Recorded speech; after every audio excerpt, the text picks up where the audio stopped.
I don't know if I count as famous, but I'm at least infamous for annoying governments by introducing people to the idea that there cannot be such thing as a legitimate ruling class at all. Most people are so stuck in the paradigm of who should we elect to office, what form should our government take, what should it do, and what should it control, what should it fund. The whole discussion rests on the paradigm that there is such thing as a legitimate government, and then they bicker over the details. There isn't such thing as a legitimate ruling class. It shouldn't be doing anything. It shouldn't even be there. And that's a huge shock to most people's way of thinking, to even begin imagining a world in which there isn't a ruling class, there isn't a government, and people usually react by thinking, oh, it's going to be mayhem and death and destruction and we'll all be like wild animals, which isn't the case. It's like if an animal's been raised its whole life in a cage and you open the cage door, it looks out and says, I don't know what's out there. I'm scared to death of what's out there because I have no idea what it would be like. Humanity wasn't meant to be a domesticated species owned by a ruling class. It was actually supposed to be the top, where every human being owns himself, is in charge of his own life. The idea that we need to be managed like cattle by a ruling class, even a tiny ruling class, because over here in the US, the whole supposed point of the Constitution was to make the ruling class really nice and really small and really weak and do hardly anything, which of course didn't turn out that way. It turned into this giant war machine with a huge extortion racket and everything else. But even the theory, like a lot of Americans say, we have to get back to the Constitution. And I say, well, why do you think it would be any better the second time around? There's a reason that was doomed to lead to this, because it didn't quite do away with the idea that a ruling class can be legitimate, that somebody can actually have authority over you, meaning you have to throw away your own ability to judge right from wrong and just obey what they say. That's basically the essence of the belief in authority in government, that you have an obligation to bow to somebody else's ideas and opinions over your own. There are lots of good people out there who are condoning what amounts to widespread evil, because it isn't just the person who votes who gets lied to and then duped and then whoops, I'm paying the price for being a bonehead. The person who votes puts into power people who rob millions and millions of his neighbors and then go wage war on the other side of the world and are killing people. It's people's good intentions plus their belief in government that leads to these horrendous results. We have a world of people where most of them believe in a superstition called authority that twists their goodness and their virtue and their compassion, that takes good people and converts their energy and their production into power for the nastiest people in the world who go around murdering and robbing people by the millions. And if people would just overcome that superstition and recognize it for what it is, the vast majority of injustice would be gone overnight, because the vast majority of injustice, it's done by people who think, well, this is authority, I have to enforce the law. And the other people saying, well, we have to obey the law and we have to just vote for who we want and make them take everybody else's money. They play the game that gets them enslaved and gets everybody else enslaved just because they don't understand the game is a gigantic lie. It's just an illusion, and people need to give that up. As far as the myth itself among everybody, all of recorded history shows examples of people who come along and say, I have the right to rule you, and lots of other people believe them. They used to call themselves churches. Now they almost always call themselves government.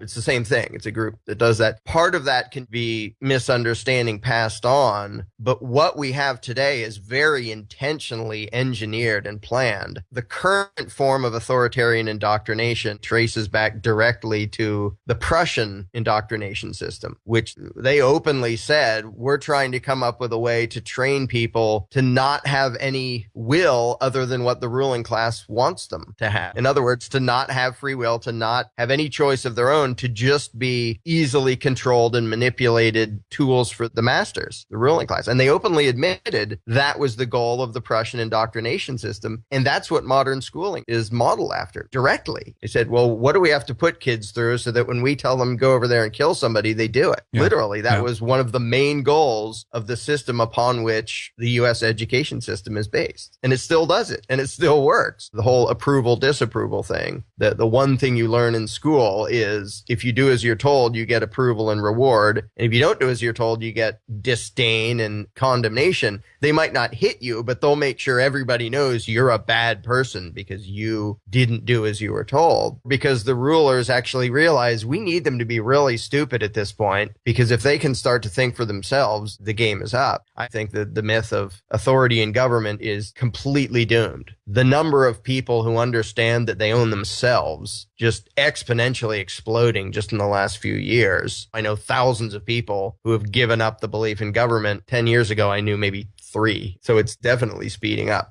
Humanity as a whole seems to get to a point where it's suddenly ready for a new idea, and then the individuals in it suddenly seem able to think about it when before they weren't. Because every once in a while when I watch the news and I watch a political campaign, it stuns me that anybody believes a word that comes out of their mouths. I don't know if I'm just more in tune with the way they spin things or if it's actually gotten that much stupider. But it really seems to me like their propaganda is just so pathetic. It may be a symptom of they realize, well, the smart people, we're not going to get them anymore. So we have to keep as many people completely incapable of thought. At the same time, there are a lot of people waking up. So it may be that the control freaks are just giving up on a large portion of society and just trying to keep enough other people so incapable of thought that they can still be controlled and enslaved. But even that's going to be temporary. Because when enough people understand it, even those who don't are going to benefit from the ones who do, basically ending the injustices done in the name of law. To be the most successful tyranny, a king can't do that because a king is just saying, well, I get to rule you just because. If you want to do a higher level of control and monitoring and violence everywhere, democracy and a republic is way better because you go around stomping people and stealing their money and saying, well, we're doing this on behalf of the people. Because if you say I'm doing this on behalf of a king, eventually somebody gets fed up and knocks the king's head off. But if you can tell the people, we're stomping on you and robbing you and controlling all your choices for the common good and for you, and you voted for it, and we're representing you, all the propaganda that comes along with it makes it so they can get away with a lot more than any king ever could. I mean, what King George III did to the colonists was nothing compared to what every single Congress and president does to the people here. It's not even close. If you look at what they had a revolution over, it was ridiculous. There was no income tax. There was these little few percent taxes on tea and pieces of paper. Whoopee-doo. They had a revolution over that. And yet, every July 4th, Americans are out there waving their flags. Yay, we're independent of this tiny little trivial tyrant that we used to have. And now we have this giant monstrosity that people imagine to be working for us and representing us and all the other rhetoric that goes into making it look legitimate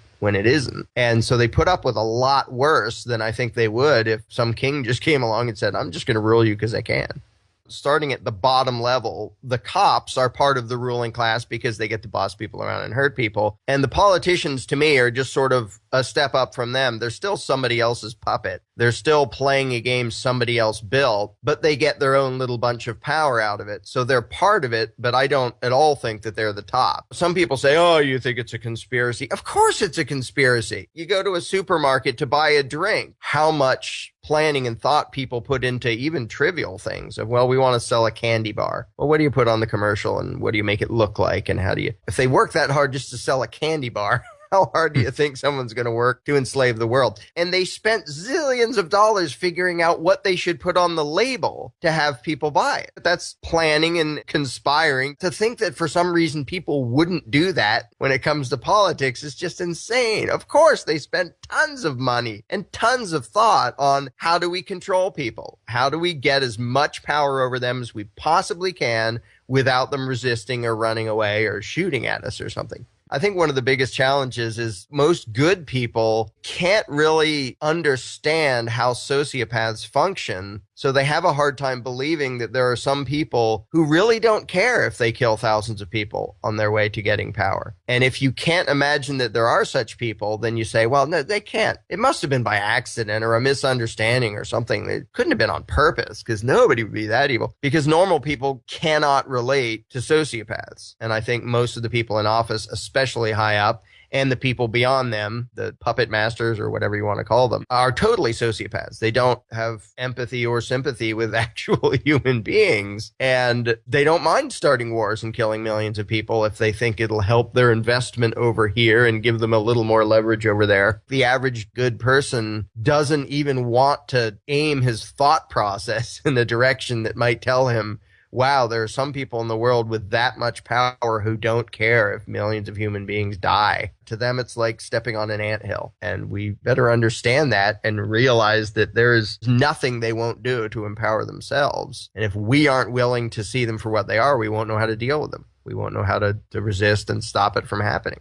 These are inhuman people. They really don't care. The only reason they wouldn't kill us all is because then they'd have nobody to enslave. Any position in which you're going to have power over other human beings, like the power to boss them around and hurt them if they disobey, is going to attract nastier people. And however nasty you are going in, it's going to make it worse. For the people at the top, I think that's probably just genuine sociopaths. I think they're people who really are incapable of empathy. And there's even been psychologists writing papers about how politicians totally fit the mold of sociopaths who really have no remorse and they have no empathy for other human beings. To them, the whole life, the whole world is about how do they get what they want. And they can pretend to have empathy if it gets them what they want. And they can pretend to care about people if it gets what they want. And they can sound sincere if it gets them what they want. They make much better liars because they feel no guilt about lying. Most of us, if we have to lie, it looks like we're lying because we feel bad about it, because we don't want to lie to other people. Sociopaths don't have that problem. They don't care. They don't feel guilt. And I think the people at the very top are probably mostly or entirely those people. But in between, a lot of people go there because they want to be on a power trip, and the people who aren't get made into that. I think the most succinct, accurate definition I've seen, which used to be in a bunch of dictionaries, is government is the exercise of authority over a people or place. So to me, the crux is really authority, and that is the right to rule. It's not just the ability to control other people, because most people have that in one way or another. It's the right. It's the idea that certain people, it's legitimate for them to forcibly control others, not just because of the situation, not like saying I have the right to get the little old lady's purse back from the mugger, but because I am something special and you are my subject, so I have the right to rule you. And that ties in with about the cop, because the best way to bypass somebody's conscience is to convince them that they're not acting on behalf of themselves. And cops will say, hey, I don't make the law, I just enforce it. As if I'm not responsible for my actions. I'm just a tool of some weird thing somewhere else called government. And it really does imply you can't blame me for what I am personally doing, because I'm not really doing it. Something else is making me do it. Again, the belief in authority leads everybody, good people, bad people, everything in between, to advocate and do bad things they wouldn't otherwise do.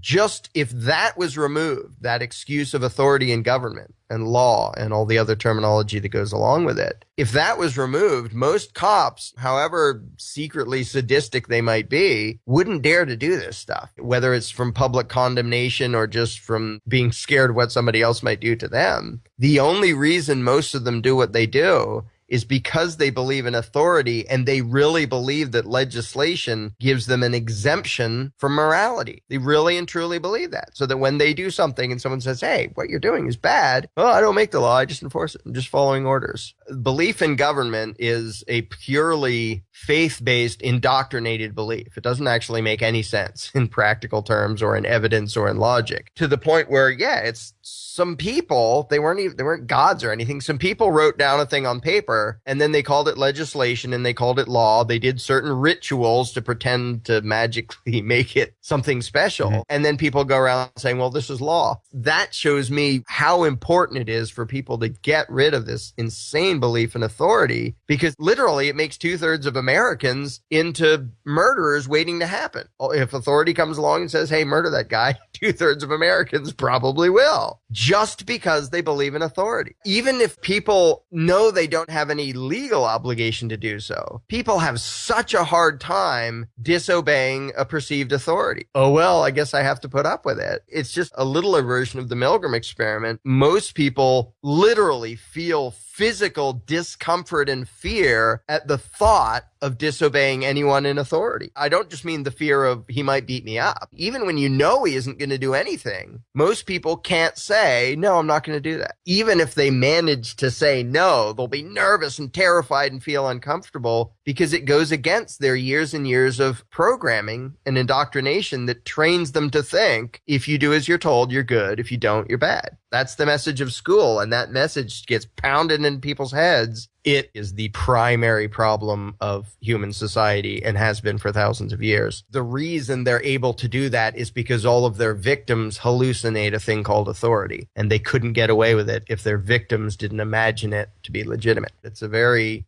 enlightening glimpse into what government really is beneath the rhetoric and the propaganda we're taught, and the fact that they don't care about their laws, and they don't care about justice, and they don't care about anything. They put on a facade of due process and all these flowery, nice sounding things, but underneath it's just brute force, and they will lie, cheat, and steal all they have to keep their human livestock enslaved.